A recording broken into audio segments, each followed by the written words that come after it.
Why don't you talk to that family member anymore? Stole our grandpa's identity, his dad, and ruined him financially. Then when his brother died, tried stealing money from his sister and conning his way into things that didn't belong to him. When my mom passed, he asked for her SSN, told me it was for an old insurance policy their brother referenced above worth like $400. I told him I wanted more info, looked into it, and it was $76,000 that he was trying to claim entirely for himself instead of me and my sibling getting my mom's share. Faff that guy. It's my uncle. His dad didn't want him to go to prison, so nothing came of the identity theft.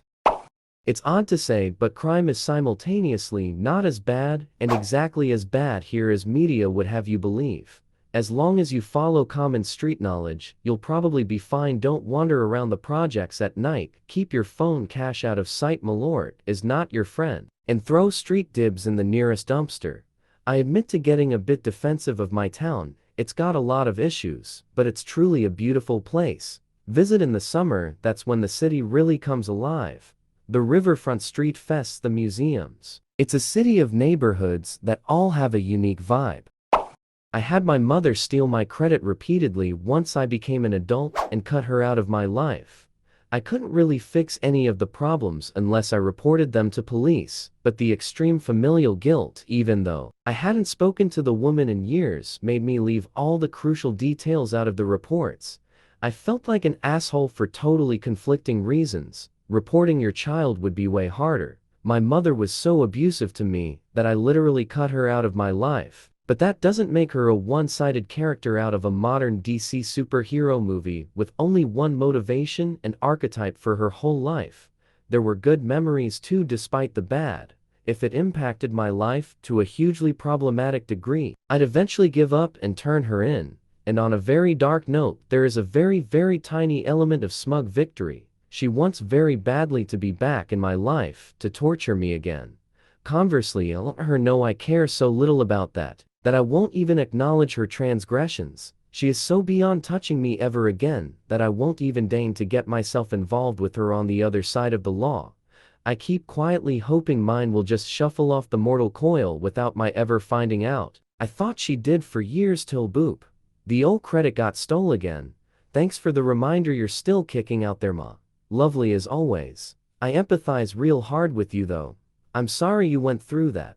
One thing I learned in therapy was that above all else, anyone who abuses their own child is an abuser above all other things. She might have been a teacher, but foremost an abuser. She might have been an incredible cook, but more importantly an abuser. She might have been a mother, but she diminished that to nothing by being an abuser. And it's okay to mourn the person she might have been if only she weren't so abusive, but you should never feel guilty for avoiding the person she actually was. Once we're adults, it's up to us to define who our families are. Stay strong, and never let anyone keep you down again if you can help it. I wish you well, stranger. My mom forged my signature on a check back in the day, among other things, and I didn't do anything either because of the guilt, even though it was a substantial amount of money for me at the time. Those that dismiss the guilt and say to just press charges don't understand. My old landlord was part of a family business started by his father and run with his two siblings. His sister stole and wasted or lost hundreds of thousands of dollars as their accountant. Neither sibling was going to press charges, but their father was so infuriated that she stole what belonged to his children and grandchildren that he pressed charges. Addiction is not an excuse though. I know you weren't saying that it was, but too many users seem to use it as a justification. It's not my fault, I've got a habit. I've wasted too many years being addicted to multiple hard drugs, and I've never robbed my friends and family. The worst thing I did was a bit of dealing back in the day.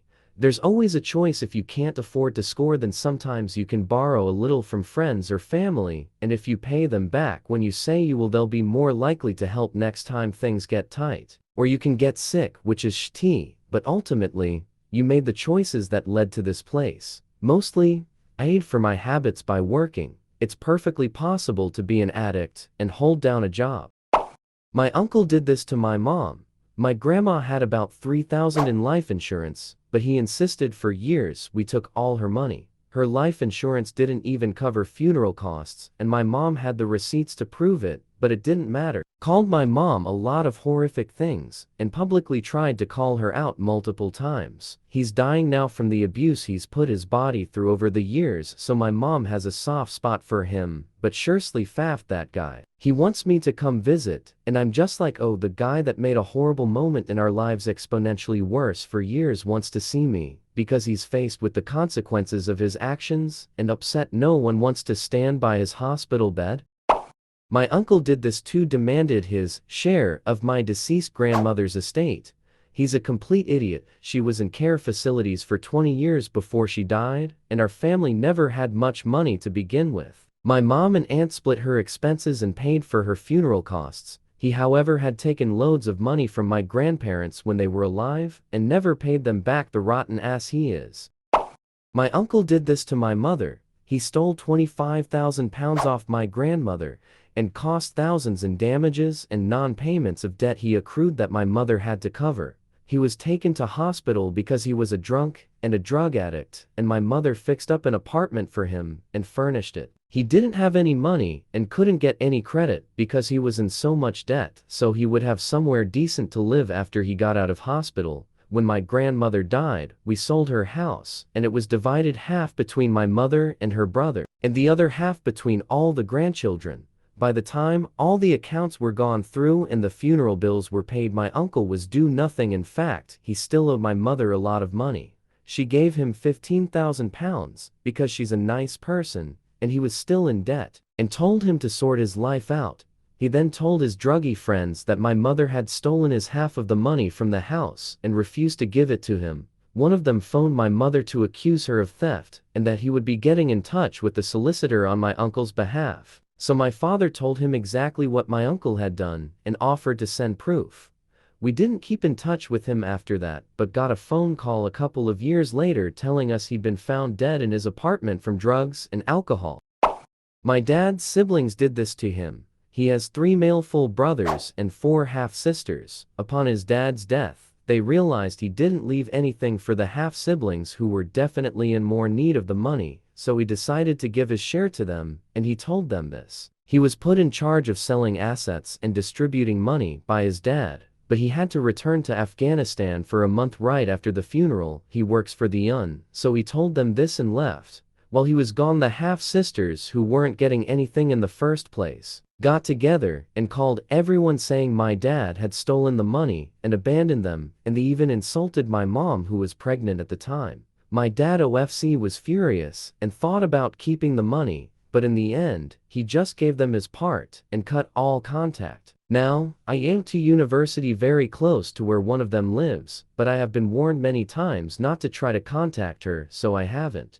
They still randomly reach out to invite us to weddings and stuff that we've never gone to though.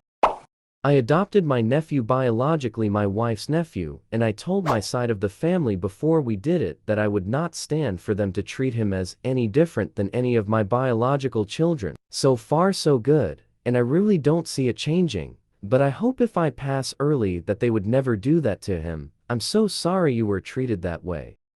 My mother had an uncle who had a kid out of wedlock in the 20s. I guess he took care of the girl financially, but otherwise had nothing to do with her growing up. At his funeral, my mother noticed this young lady, approx the same age as my mother, standing off to the side. Nobody from the family would acknowledge her. My mother introduced herself to the woman and eventually got the whole story. They were cousins and friends until the day they died. When my mom's uncle died, he had 6 children with no income and no money at the time. My grandpa adopted them all while already having 6 children of his own. He then told his own children, including my mom, to never call him dad again, because it will remind their cousins they don't have a dad. Everybody in the house called him uncle from that point on. This happened almost 70 years ago. They were all underprivileged and illiterate, but it's really amazing how they cared for the family. You are right, it actually sounded weird to me too, especially when I was little, and my mom reminisced about her childhood, and was like, my uncle said that or my uncle did that, and I used to ask, but where your father was at the time when that happened. On the other hand, I think my grandpa actually prevented any advantage that his own children might assert over their orphan cousins in the home, because calling the breadwinner daddy feels more intimate than calling him uncle. Or maybe he thought forcing his own children to call him uncle is less problematic than forcing his brother's children to call him father. My brother is my cousin biologically. He was adopted just after his 4th birthday. We were born 19 days apart. The only time I ever don't call is when people ask why we have different last names, or can be brothers born less than a month apart. We were accidentally put in the same English class in 8th grade. I smacked the sh*t out of the back of his head when I walked by him, and the poor teacher didn't know we're brothers. I was reported for bullying. Whole big thing. Same when my girlfriend's family adopted her step-cousin. They look nothing alike, not even the same skin color, but they gladly took him in, and he is her little brother. He's an amazing guy set to graduate college next year. Damn, I feel old. Last we talked he was waist high, and playing Pokemon with me. The same person who has tons of money, and when my wife was getting divorced, her and her ex decided to just sell the house, split the profits, and go their own way. Well, Mill decides to hire an attorney to write the ex a letter stating she wants half the cost of the wedding back. He goes and hires an attorney, so my wife had to hire an attorney. Everything is drawn out, 10 seconds of thousands to attorneys, and now a wife has to pay her back, along with the ex. Fast forward to Bill divorce. Did Mill learn her lesson? Amicable divorce. She hires an attorney to write a letter that she wants her custom-made dresses back, custom-made for a tall woman, not a short woman. That Mill is so Sil goes to attorney, so Bill needs attorney. Bill gets, how do you say, royally screwed. Now, Bill has to sell house to pay his ex, and now lives in an apartment and pays alimony. Do I need to go on? I have way more instances. I come from one side of my family with multiple adoption histories, including my grandfather's, and another side full of blood-related holes and alcoholism. The ones I share DNA with the most have almost all been removed from my life because of how toxic they are. Blood doesn't mean anything without active love, and carrying it definitely doesn't make for family on its own. Something similar happened to me. When my dad died, my family was like, "You shouldn't cry, he's in heaven." Side note, I was 4 at the time. They did that every time someone died. I think that's why I'm numb to death today. When someone passes away, most people have absolutely no clue what to say, so they fall back on the worn-out cliches. He isn't suffering anymore. He's in a better place. He had a nice long run in life. They are all so lame and banal. When my dad passed, I had a high school friend who simply and sincerely said, "I'm sorry." That was perfect. It expressed his identification with what my own emotions were without descending into being trite. I don't think folks know how to deal with negative emotions. Pain, loss, grief. All these are part of being human. They are part of being healthy. You can't make them go away. You just have to sit with them. If someone isn't comfortable with those feelings, or doesn't feel safe experiencing them with another person, they can try to say things to make them go away. The harder thing to do is stand there in the moment with someone and feel those things with them. What to fix things, just stand there. My brother, a toxic, dangerous narcissist, robbed my mom into poverty. She sacrificed literally every penny and went even in debt to cover for his lifestyle. Every time I bailed her out, I knew I was funding her toxic relationship with him. When she was finally dying of cancer and having a million other issues and struggles, both my sister, total different long story, and my brother were fucking nowhere to be seen. I stepped in and stepped up to help her out of her misery, making huge sacrifices. Her was financially getting in debts myself. Medical bills through the roof, and her house basically needed entire renovations, let alone mentally, of being constantly exposed to extreme hardship and misery of someone you love the most. Even my big loved one just left me 6 months into this rough situation. Nothing as unsexy as a man struggling, building, and suffering to help out a loved one, I guess. Anyway, carried my mum alone on my own shoulders till her very dying breath, holding her hands while people close to your heart just turned their backs and left you regardless. I showed them nothing but care and loyalty through my entire life. Since the funeral, almost day to day now. 3 years ago, died first week after New Year. I haven't spoken to any of them. May they all go faff themselves in eternity. To me they simply do not exist any longer. My brother, no, for him I care the least. No one knows what he is doing with his life or even where he is. My best guess is he is making others people lives into a misery by manipulating and lies.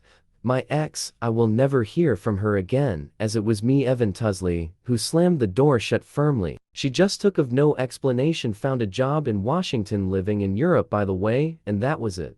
Right after my mom was actually making some miraculous progresses thanks to all the help and medical care. It all plummeted badly after my relationship broke. She took quite the guilt on her. But so, she in her mid-30s completely breaking suddenly with her entire life entourage, and me all for a job. Resetting her entire life. Since that was all right before the pandemic, I can only imagine the fun for her being all alone trying to build up a new life during a global lockdown. My sister is the only one that reached out, but that was more because she struggled as well with many things. Then she is like, but I'm your sister, lol. She is well aware, she just stood by while I was lifting a mutane totally crippling me. She reached out, yes, but I haven't sensed one bit of an attempt. So all the more reason for me to keep that door quite shut as well. Thanks to having amazing friends, I do quite well now in life, great job, and wiped out debts. But on a human personal level, prices were paid that are beyond repair. That was an experience I don't wish my worst enemies. And I don't see it on enrichment to my life experiences. I would be a much happier man without it. Wife before these events were ultra stable, good job, great fiends, and I totally loved that woman. We were going stable for 6 years, having family plans. This was no random fling.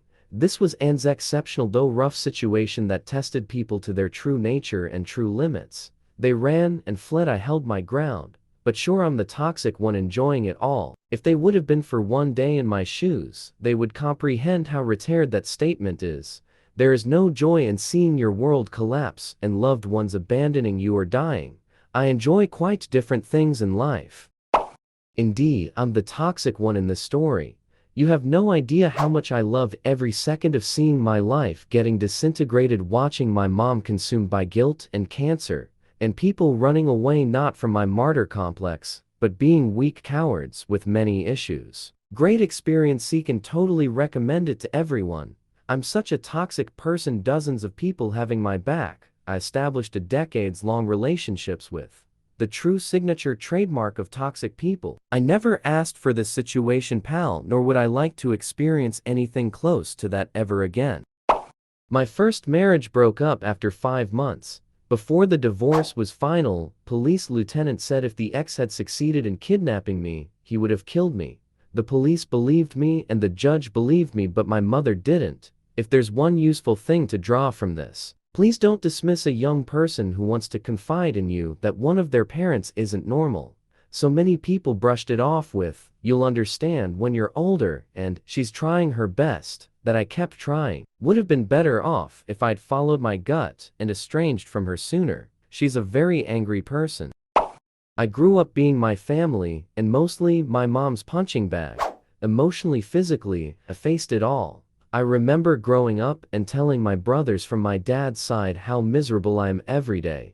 How I come home and the first thing I always hear is bitching about something, anything. About how my room was my safe place, that I wouldn't even enter a room if my mom were there. I brought it up over 20 years of my life in sporadic bursts when we had a moment to bond. Every time it was the same. "Oh, she loves you. Forgive her," or "She's old, she doesn't have that many years left. You're the only family member who can live with her because you don't have your own family." I always took it as, whatever, I don't care, I don't have to deal with it, be miserable until she dies. I cut my mother out of my life the moment I turned 18. I haven't said a single word to her since, and I avoid her like the fucking plague. Since I cut contact, my sister tells me my mother is upset that I didn't go to the college closer to home so I could work and support her. The bitch didn't ever support me in any way, so I ain't doing shit for her. My grandmother always tells my mother when I come back home from college. I love that old woman, but she simply doesn't understand why I loathe my mother, the shit I put up with, none of it. She tells me I owe my mother something because she gave birth to me, and it's the only thing I actually argue with her about. Thankfully, my mother seems to have gotten the message to leave me the favk alone. I don't know how, I don't know when, I don't know why, and I don't care. I'm just glad to be free of her.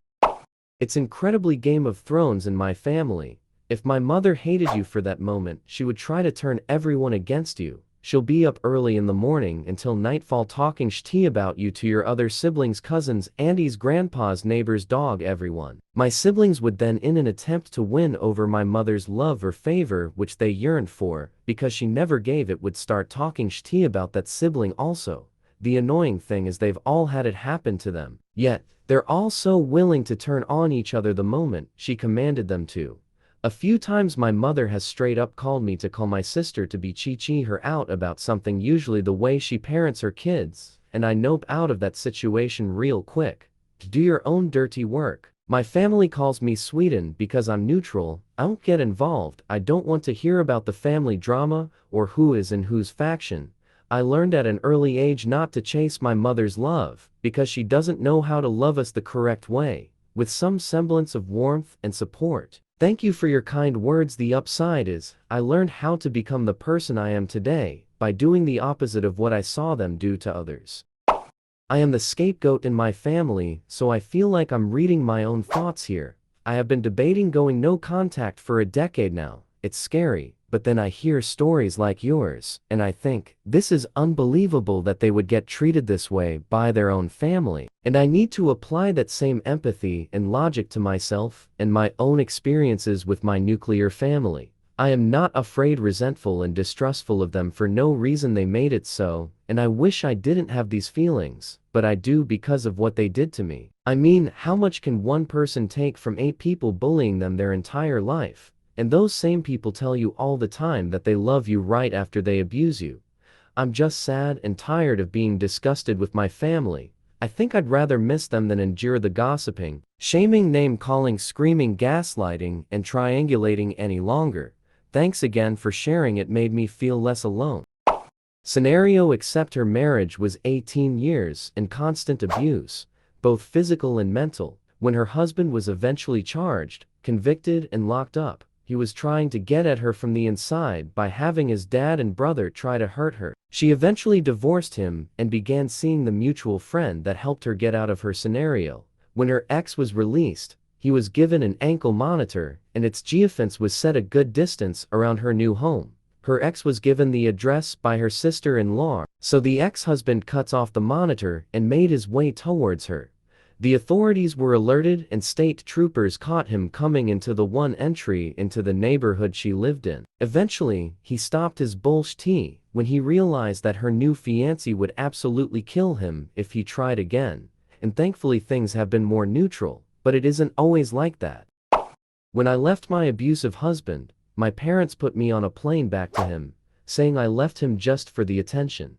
I was horrified they did this. They also cut me off financially, and to shove it in my face, they would give my husband money for whatever he wanted, even bought him a car. And keep in mind, he already had stopped giving me any money for rent and bills. The kicker was when we went to visit them, and my dad deliberately stocked a fridge full of beer and told my husband, while glaring at me, that he could have as much as he wanted. This was after he had been told my husband had a drinking problem. I'm an only child, and this is how my parents handled the worst time of my life. They were more concerned about embarrassment to them if I got a divorce than my own welfare. When I left him for good a few months later, I cut them out. Oh, I also got the same bullshit excuses for my parents' treatment of me, even from my closest friends. One actually said that my mother was a first-time mom and she just didn't know what she was doing. I was 25 years old,